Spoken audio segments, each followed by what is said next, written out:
everyone. My name is Fumi Yamazaki, and I come from Japan. Many of you may have seen this video of a virtual girl singing at a concert, and a lot of people excited, like Japanese geeks were there.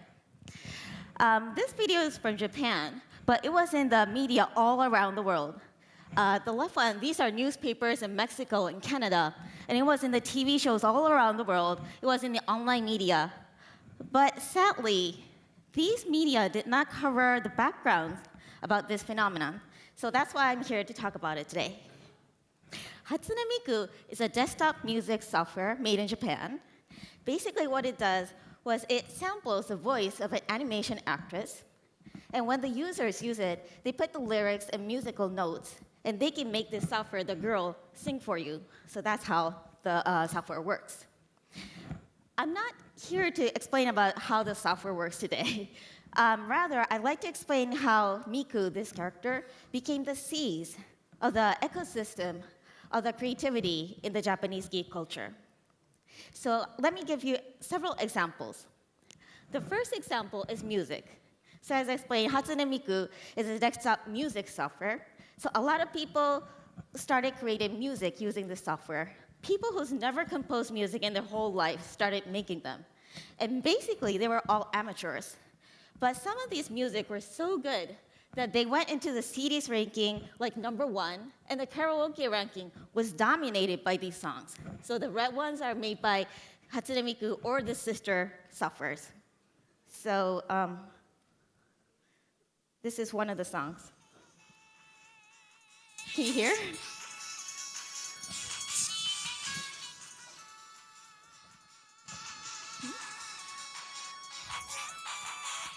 Okay.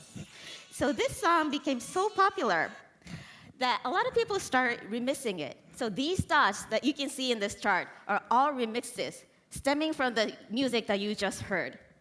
It actually looks like a universe. It's so massive. But this is not just about music. So I'll give an example about music, but similar things happen in illustrations. So a lot of people started creating illustrations. And also, when you make them, you want to make it move. So they started making 2D animations and 3D animations. But not everybody can make 3D animations. The softwares are expensive, and creating 3D animes are difficult. So one of the users created this 3D animation software, freely available. And it's called Miku Miku Dance. So what happened was, people who's never made animes started making this massive 3D animations. And when this version up happened, they could add different characters, different objects, different backgrounds, different models. So it sort of looks completely different from what you've seen in this former slide. And the greatest thing about this is it's all user-generated. And the newest version, Miku Miku Dance version 5, even has this physical engine. So you can change all the objects' weights, frictions. And this is user-generated software, and it's freely available. This is another example. This is a video created. And in this video, Miku holds this imaginary musical instrument. It uses touch panel, and it's so cool. So it inspired other creators to make the real-world version of it. So some people use Nintendo DS, Wii Remote, augmented reality, you name it.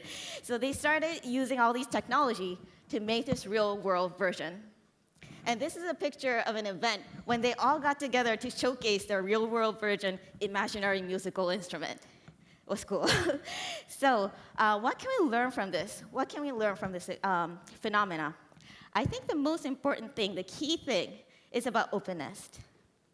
The manufacturer of Hatsune Miku did not complain when users remixed it. They didn't say it's copyrighted by ourselves, Miku is mine.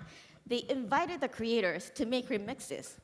And the user side, the remixer side, they shared, reused, and remixed other people's content, thanking them.